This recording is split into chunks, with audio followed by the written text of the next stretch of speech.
Good morning.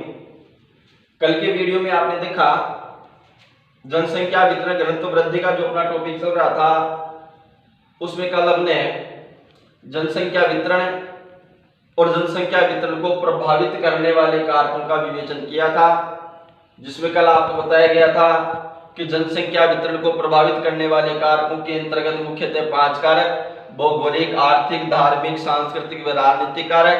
इन कारकों की उपलब्धता जहां पर होती है वहां पर जनसंख्या का जमाव होता है। यहां तक का बिंदु अपना कल के वीडियो के अंतर्गत आपने देखा था और उम्मीद है आपको ठीक प्रकार से समझ में आया होगा। आज का अपना बिंदु इसी टॉपिक के अंतर्गत है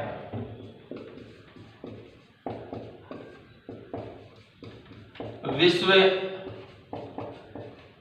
महाजन समूह के बारे में। 100% ये प्रश्न आपके पेपर में आएगा विश्व महाजन समूह के बारे में। देखो, सबसे पहले महाजन समूह होता क्या है, किसे कहें? महाजन समूह होता है विशाल भीड़, बहुत अधिक लोगों की संख्या। एक शब्द में अपन कहें तो मुख्यतः महाजन समूह का मतलब क्या होता है? जमघट, लोगों का एक जगह बहुत अधिक जमाव होना, वो क्या कहलाता है? महाजन समूह को कहलाता है। संपूर्ण विश्व के अंतर्गत कितने महाजन समूह हैं? 4 महाजन समूह हैं। 4 महाजन समूह कौन कौन से?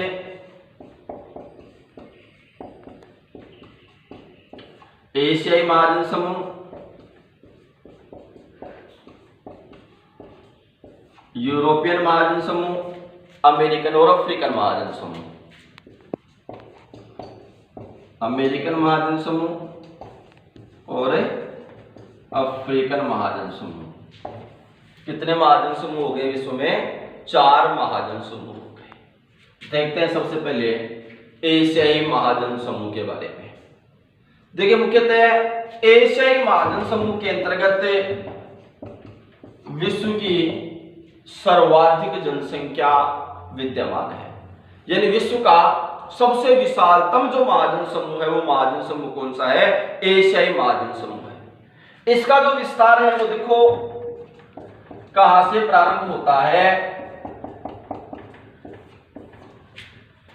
एशियाई महाजन समूह का विस्तार पश्चिम में पाकिस्तान से प्रारंभ होता है और पाकिस्तान से प्रारंभ होकर के म्यांमार, थाईलैंड, इंडोनेशिया, वियतनाम, चीन, जापान व कोरिया तक जाता है। फिर से देख लो, एशियाई महाजन समूह का विस्तार। एशियाई महाजन समूह का विस्तार कहां से प्रारंभ होता है? पश्चिमी पाकिस्तान से प्रारंभ होकर म्यांमार, थाईलैंड, इंडोनेशिया, वियतनाम, चीन, जापान और कोरिया तक जाता है। मुख्यतः पूर्वी एशिया, दक्षिणी पूर्वी एशिया और दक्षिण एशिया, इसके 3 वर्ग हैं। एशियाई महाजन समूह के कितने वर्ग हैं? 3 वर्ग। दक्षिणी एशिया, दक्षिणी पूर्वी एशिया और पूर्वी एशिया। ये एशियाई महाजन समूह के कितने वर्ग हो गए? 3 वर्ग हो गए। आ रहा है समझ में? दक्षिणी एशिया, पूर्वी एशिया और दक्षिण पूर्वी एशिया। देखिए, यहां पर जापान के अलावा अन्य सभी देशों के अंतर्गत उपजाऊ मृदा है, जिसके कारण से उत्तम कृषि का कार्य होता है। मुख्यतः 10 डिग्री से लेकर के 40 डिग्री उत्तरी अक्षांशों के मध्य, 10 डिग्री से लेकर के 40 डिग्री उत्तरी अक्षांशों के मध्य एशियाई महाजन समूह का विस्तार है। यहाँ की जो जनसंख्या की वृद्धि दर है एशियाई महाजन समूह की, वो कितनी है? 2% है। और यहाँ पर वही सामान्य प्रकार की समस्याएं पाई जाती है। तो बिल्कुल सिंपल है। फिर से देख लो एशियाई महाजन समूह के बारे में। देखो, पहली बात क्या बताई गई? विश्व की सर्वाधिक जनसंख्या वाला महाजन समूह। दूसरा, इसका विस्तार पश्चिम में पाकिस्तान से लेकर म्यांमार, थाईलैंड, इंडोनेशिया, वियतनाम, चीन, जापान और कोरिया तक जाता है। तीसरी बात, इसके 3 वर्ग बताए, दक्षिण एशिया, दक्षिण पूर्वी एशिया और पूर्वी एशिया। चौथी बात आप बताइए, यहाँ उपजाऊ मिट्टी है, जापान के अलावा सब देशों के अंतर्गत उत्तम कृषि होती है। पांचवी बात, इसका विस्तार 10 डिग्री से लेकर के 40 डिग्री उत्तरी अक्षांशों के मध्य है। छठवीं बात, जनसंख्या वृद्धि दर कितनी, 2% और यहाँ सामान्य समस्याएं पाई जाती है, कोई दिक्कत नहीं। दूसरा आता है यूरोपियन महाजन समूह के बारे में। देखिए मुख्यतः यह है विश्व का दूसरा विशाल महाजन समूह है। एशिया के बाद में दूसरा विशालतम महाजन समूह है। मुख्यतः इसका जो विस्तार है यूरोपियन का, वो 40 से लेकर के 60 डिग्री उत्तरी अक्षांशों के मध्य है। 10 से 40 एशिया और 40 से 60 यूरोपियन महाजन समूह। 40 से लेकर के 60 डिग्री उत्तरी अक्षांशों के मध्य में यूरोपियन महाजन समूह का विस्तार पाया जाता है। लेकिन सबसे महत्वपूर्ण बात है, यूरोपियन महाजन समूह में सर्वाधिक जनसंख्या पाई जाती है 45 डिग्री से लेकर के 55 डिग्री उत्तरी अक्षांशों के मध्य। यूरोपियन जनसमूह का यदि विस्तार पूछे तब तो क्या लिखोगे, 40 डिग्री से लेकर 60 डिग्री उत्तरी अक्षांश। प्रश्न ये आए कि यूरोपियन महाजन समूह में सर्वाधिक जनसंख्या कहाँ है, तो 45 डिग्री से लेकर के 55 डिग्री उत्तरी अक्षांश के मध्य। कारण 45 से 55 डिग्री उत्तरी अक्षांश के मध्य में क्या पाई जाती है, एक कोयला पेटी पाई जाती है। आ रहा है समझ में। मुख्यतः 74 करोड़ जनसंख्या का लगभग 75% भाग जो यूरोप की 74 करोड़ के आसपास जो जनसंख्या है यूरोप महाद्वीप की, उसका 75% भाग इस महाद्वीप के इस महाजन समूह के अंतर्गत विद्यमान है। मुख्यतः यहाँ का जनसंख्या घनत्व बहुत अधिक है, अधिकांश जनसंख्या औद्योगिक कार्यों में संलग्न है और मुख्यतः अधिकांश जो देश है इससे महाजन समूह के वो विकसित श्रेणी के अंतर्गत आते हैं। ये भी सिंपल है, इसमें देखो क्या क्या बिंदु याद रखने हैं आपको। पहला देखो, यह विश्व का दूसरा विशालतम महाजन समूह है। नंबर 2, इस महाजन समूह का विस्तार यानी यूरोपियन महाजन समूह का विस्तार 40 से लेकर के 60 डिग्री उत्तरी अक्षांशों में। तीसरी बात, यूरोपियन महाजन समूह में सर्वाधिक जनसंख्या का केंद्रण 45 से लेकर 55 डिग्री उत्तरी अक्षांशों के मध्य पाया जाता है। नंबर 4, 45 से 55 डिग्री उत्तरी अक्षांशों के मध्य सर्वाधिक जनसंख्या केंद्रण का कारण वहां पर विद्यमान बृहद कोयला पेटी है। ठीक है। नंबर 5, यूरोप महाद्वीप की जो 74 करोड़ जनसंख्या उसका 75% भाग इसमें रहता है। नंबर 6, अधिकांश जनसंख्या औद्योगिक कार्य में संलग्न है। नंबर 7, अधिकांश जनसंख्या नगरों के अंतर्गत निवास करती है। नंबर 8, अधिकांश जो इसके देश है वो कौन सी श्रेणी के अंतर्गत आते हैं, विकसित देशों की श्रेणी में आते हैं। तो मुख्यतः ये इसके महत्वपूर्ण बात हो गई यूरोपियन महाजन समूह की, कोई दिक्कत। तीसरा आता है अपना अमेरिकन महाजन समूह के बारे में। देखिए मुख्यतः अमेरिकन महाजन समूह जो है वो यूएसए और कनाडा, ये 2 क्षेत्र अमेरिकन महाजन समूह के अंतर्गत है। वैसे मुख्यतः उत्तरी अमेरिका का जो उत्तर पूर्व भाग है उसमें इस महाजन समूह का विस्तार है, यानी यूएसए का उत्तर पूर्वी भाग और जो कनाडा है उसका पूर्वी तटीय भाग। बिल्कुल सिंपल है। अमेरिकन महाजन समूह का विस्तार संयुक्त राज्य अमेरिका का तो उत्तर पूर्वी भाग और कनाडा का पूर्वी तटीय भाग, ये हो गया अमेरिकन महाजन समूह। देखिए मुख्यतः ये विश्व का तीसरा सबसे बड़ा, सबसे नया, सबसे विकसित और सबसे नवीन महाजन समूह है। अमेरिकन महाजन समूह विश्व का तीसरा सबसे बड़ा, नया, नवीन और सबसे विकसित महाजन समूह है। और यहाँ पर अमेरिकन महाजन समूह में लगभग 90% जो जनसंख्या है वो कौन से महाद्वीप की है, वो यूरोप महाद्वीप की है। इसका विस्तार देखें अमेरिकन महाजन समूह का, तो विस्तार इसका 100 डिग्री, पश्चिमी जो देशांतर है उसमें 30 से लेकर के 45 डिग्री उत्तरी अक्षांशों के मध्य स्थित है। आ रहा है समझ में? तो इसका विस्तार क्या हो गया? 100 डिग्री पश्चिम देशांतर के 30 से 45 डिग्री उत्तरी अक्षांशों के मध्य। एशिया का विस्तार 10 से 40 डिग्री उत्तरी अक्षांश, यूरोपीय का 40 से 60 डिग्री उत्तरी अक्षांश, सर्वाधिक जनसंख्या 45 से 55। अमेरिकन महाजन समूह का विस्तार 100 डिग्री पश्चिम देशांतर के 30 से 45 डिग्री उत्तरी अक्षांशों के मध्य में। मुख्यतः अधिकांश जनसंख्या औद्योगिक कार्यों में संलग्न है और जनसंख्या का लगभग 75% भाग वो कहां पर निवास करता है? नगरों में। फिर से देख लो, तो अमेरिकन महाजन समूह में कौन कौन सी बात हो गई? एक तो विस्तार, संयुक्त राज्य अमेरिका का तो उत्तर पूर्वी भाग और कनाडा का पूर्वी तटीय भाग। दूसरी बात, विश्व का सबसे बड़ा, सबसे नवीन, नया और सबसे विकसित महाजन समूह है। तीसरी बात, यहाँ की जो 90% जनसंख्या है वो कौन से महाद्वीप की है? यूरोप महाद्वीप की। चौथी बात, अमेरिकन महाजन समूह का विस्तार 100 डिग्री पश्चिम देशांतर के 30 से 45 डिग्री उत्तरी अक्षांशों के मध्य स्थित है। नंबर 5, अधिकांश जनसंख्या औद्योगिक कार्यों में संलग्न है। और नंबर 6, अधिकांश जनसंख्या, संपूर्ण जनसंख्या का 75% भाग है वो कहां पर निवास करता है? नगरों में निवास करता है।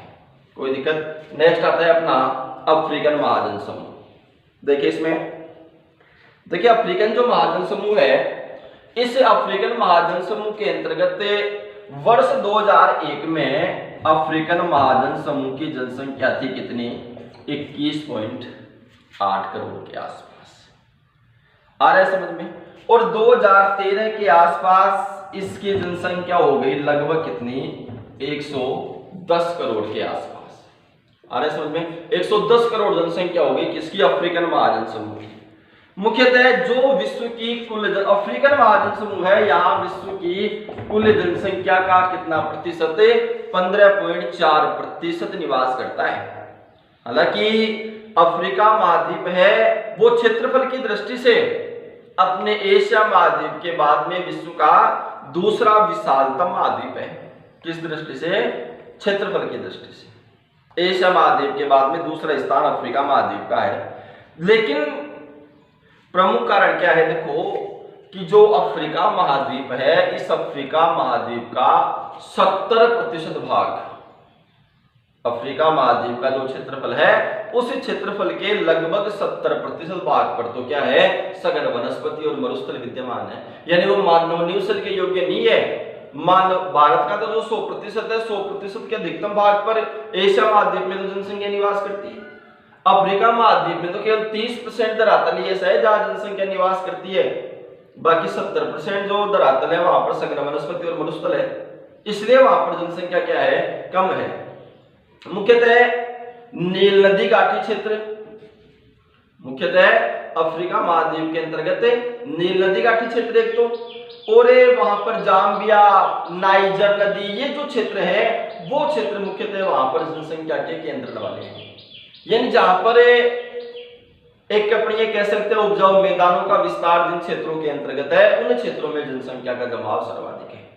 तो अफ्रीकन जब महाजन समूह के बारे में देखो महत्वपूर्ण बातें कौन कौन सी कि भाई वर्ष 2001 के अंतर्गत 81.8 करोड़ जनसंख्या थी, 2013 में 110 करोड़ हो गई पहली बार। यहाँ संपूर्ण जनसंख्या का 15.4% विद्यमान है। नंबर 3, क्षेत्रफल की दृष्टि से अफ्रीका महाद्वीप है वो एशिया के बाद में दूसरे स्थान पर है। ठीक है। नंबर 4, अफ्रीका महाद्वीप का जो कुल क्षेत्रफल है उसके 70% भाग पर तो क्या है? वनस्पति और मरुस्थल है। केवल 30% भाग ही मानव निवसन के योग्य है। मानव निवसन सर्वाधिक रूप से कहाँ है? नील नदी घाटी क्षेत्र, जाम्बिया और जो नाइजर नदी घाटी क्षेत्र है उनके मध्य जैसे गिनी तट है, वो महत्वपूर्ण जनसंख्या के संकेंद्रण है। यह मुख्यतः अफ्रीकन महाजन समूह के बारे में। ठीक है, तो ये हो गए विश्व के अपने 4 महाजन समूह। एक बार फिर से देख लो, अपन महाजन समूह का अध्ययन कर रहे थे। महाजन समूह मैंने बताया विश्व के अंतर्गत कुल कितने महाजन समूह? 4 महाजन समूह है। महाजन समूह का अभिप्राय होता है जनसंख्या का केंद्रण यानी जमघट। 4 महाजन समूह कौन कौन से बताए गए आपको? एशियाई महाजन समूह, यूरोपियन महाजन समूह, अमेरिकन महाजन समूह, अफ्रीकन महाजन समूह। एशियाई महाजन समूह में आपको बताया गया कि एशियाई महाजन समूह विश्व का सर्वाधिक जनसंख्या वाला है। इसका विस्तार पश्चिम में पाकिस्तान से लेकर म्यांमार, थाईलैंड, इंडोनेशिया, वियतनाम, चीन, जापान, कोरिया तक है। 3 भाग बताए गए आपको इसके, पूर्वी एशिया, दक्षिण एशिया और दक्षिण पूर्वी एशिया। इसका विस्तार आपको बताया गया 10 डिग्री से लेकर के 40 डिग्री उत्तरी अक्षांशों के मध्य है। जापान के अलावा सब जगह उत्तम कृषि या उपजाऊ मृदा होने के कारण से, ठीक है। और यहाँ की जनसंख्या वृद्धि दर आपको बताई गई कितनी? 2%। ये बातें बताई गई आपको किसमें? एशियाई महाजन समूह में। ठीक प्रकार से प्रत्येक बात याद कर लेना। यूरोपियन महाजन समूह में आपको बताया गया कि ये विश्व का दूसरा विशाल महाजन समूह है। इसका विस्तार 40 से लेकर के 60 डिग्री उत्तरी अक्षांशों के मध्य है। सर्वाधिक जनसंख्या 45 से लेकर के 55 डिग्री उत्तरी अक्षांशों के मध्य है, जिसका प्रधान कारण वहां पर कोयला पेटी का होना है। रूस के बाद में जर्मनी इस महाजन समूह का बड़ा देश है, बड़ा जनसंख्या वाला है। यूरोप की जो 74 करोड़ जनसंख्या है, लगभग उसका 75% भाग इसके अंतर्गत रहता है। जनसंख्या घनत्व यहाँ का अधिक है। अधिकांश जनसंख्या औद्योगिक कार्यों में संलग्न है। अधिकांश जनसंख्या नगरीय क्षेत्रों में निवास करती है। अधिकांश देश विकसित श्रेणी के हैं। ये सारी बातें बताई गई आपको किसमें? यूरोपियन महाजन समूह में। तीसरा अमेरिकन महाजन समूह। इसमें अमेरिकन महाजन समूह का विस्तार बताया गया आपको उत्तरी अमेरिका के उत्तर पूर्व में, यानी एक बात संयुक्त राज्य जो अमेरिका है उसका उत्तर पूर्वी भाग और जो कनाडा है उसका पूर्वी तटीय भाग। दूसरा बताया गया उसमें अमेरिकन महाजन समूह विश्व का तीसरा बड़ा विशाल नवीन व विकसित महाजन समूह है। अमेरिकन महाजन समूह में जनसंख्या कहाँ की है? यूरोप की लगभग कितनी जनसंख्या? 90% जनसंख्या। अमेरिकन महाजन समूह का विस्तार बताया गया आपको 100 डिग्री पश्चिम देशांतर के 30 से लेकर के 45 डिग्री उत्तरी अक्षांशों के मध्य में इसका विस्तार बताया गया। अधिकांश जनसंख्या औद्योगिक क्रियाकलापों में संलग्न है और जनसंख्या का जो अधिकतम भाग है वो नगरीय क्षेत्रों के अंतर्गत निवास करता है। यह अमेरिकन महाजन समूह के बारे में बताया गया। अफ्रीकन महाजन समूह के बारे में बताया गया कि 2001 के अनुसार 81.8 करोड़ जनसंख्या थी। 2011 में 110 करोड़ के लगभग हो गई। मुख्यतः विश्व की कुल जनसंख्या का कितना भाग? 15.4%, जबकि अपने एशिया महाद्वीप में कितना है? 65%। अफ्रीका जो है वो क्षेत्रफल में एशिया महाद्वीप के बाद में दूसरे स्थान पर है, लेकिन वहां का संपूर्ण धरातल है वो मानव निवेशन के योग्य नहीं है, जिसका प्रधान कारण क्या है? 70% जो धरातल है अफ्रीका महाद्वीप का उसमें सघन वनस्पति, वन, मरुस्थल ये विद्यमान है। केवल 30% जो भूभाग है वही मानव निवेशन के योग्य है। मानव निवास मुख्यतः वहां पर नील नदी घाटी क्षेत्र, जाम्बिया व नाइजर नदी घाटी के मध्य में जैसे गिनी क्षेत्र है, उन क्षेत्रों के अंतर्गत मुख्यतः जनसंख्या का जमाव सर्वाधिक रूप से पाया जाता है। यानी ये क्षेत्र मुख्यतः विश्व के ऐसे क्षेत्र हैं जहां पर जनसंख्या का केंद्रण मुख्यतः देखने को मिलता है। कोई दिक्कत? ये हो गया अपना विश्व महाजन समूह के बारे में। ठीक है, अब देखो विश्व महाजन समूह अपना कंप्लीट हो गया। कल अपन देखेंगे ये अपना जनसंख्या वितरण, लेसन का नाम था जनसंख्या वितरण घनत्व वृद्धि। ये अपना जनसंख्या वितरण संबंधी जो टॉपिक है वो टॉपिक कंप्लीट हो गया। कल अपने जनसंख्या घनत्व के बारे में अध्ययन करेंगे, जनसंख्या घनत्व के बारे में अपन देखेंगे। यहां तक आपका जो ये टॉपिक हो गया जनसंख्या वितरण का, इसमें जनसंख्या वितरण परिभाषा, प्रभावित करने वाले कारक, अपकर्ष कारक, प्रतिकर्ष कारक, विश्व के महाजन समूह, जितने बिंदु आपको बता दिए गए उन सारे बिंदुओं का आप ठीक प्रकार से अध्ययन करोगे। आ रहा समझ में? पहले के वीडियो मैंने आपको बताया था कि जो आपके जानकार बच्चे हैं आसपास, जो आपके साथी हैं 12th आर्ट्स में, जो वीडियो नहीं देख पा रहे आप उनको भी इस बात के लिए प्रेरित करें, क्योंकि अब वो हो सकता है 10 दिन 20 दिन आगे कितने दिन ये वीडियो क्लासेस चलेंगी, इसी के माध्यम से सिलेबस हो रहा है। कल को आपको नुकसान होगा, क्योंकि क्लास के अंतर्गत अपन रिवीजन करवाएंगे, या फिर मान लो दोबारा भी बताते हैं तो एक तो आपकी कोई समझी हुई चीज है जो अपन दोबारा देख रहे हैं वो जल्दी याद होगी, एक आप क्लास में जाकर पहली बार ही देखोगे, तो आप उनको भी इस रूप में प्रेरित करें कि जो वीडियो आ रहे हैं आप उनको ठीक प्रकार से देखें। और मुश्किल से एक सब्जेक्ट का वीडियो 20 मिनट का आ रहा है तो 1 घंटे का टाइम में आपके 3 वीडियो देख लोगे आप। ठीक है, तो आप मुझसे भी कहें कि वीडियो को रोजाना देखें। आज इतना ही, शेष अपन देखेंगे कल।